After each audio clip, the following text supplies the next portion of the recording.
All right, friends, open your Bible this morning. We're getting into it, and I got some tea. Don't mind how I look. I'm just sitting here with my Bible study, my Alani. All right, John 13. If you haven't read it, time to read it. Open your Bible, read it. What else are you doing this morning? All right, now that you've read it, let's get into it. It's the Last Supper. So basically, this is Jesus' last meal before he goes to the cross, dies, raises, and resurrects.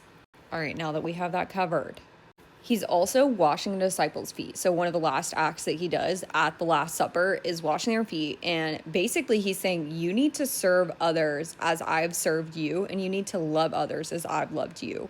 And that is the true testament of my people. All right, you're with me. Okay, let's get into the tea.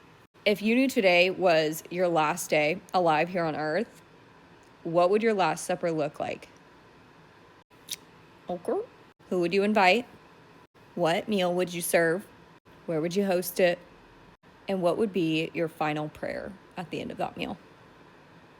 Mine would be that everyone would come to know Jesus, and it would predominantly be all of my family, and especially my husband in the room.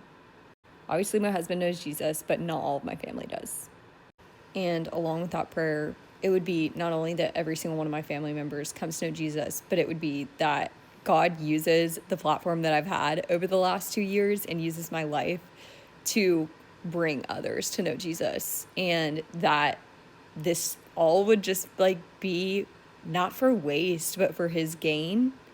And I don't know, I just thought this was a really interesting question, and it was kind of clocking me this morning. So I don't know who needs to hear this, or if you've really thought about what your Last Supper would look like, but take a minute and do that, because I'm just saying, how do you want to be remembered, and what would be your final prayer? I know what mine would be.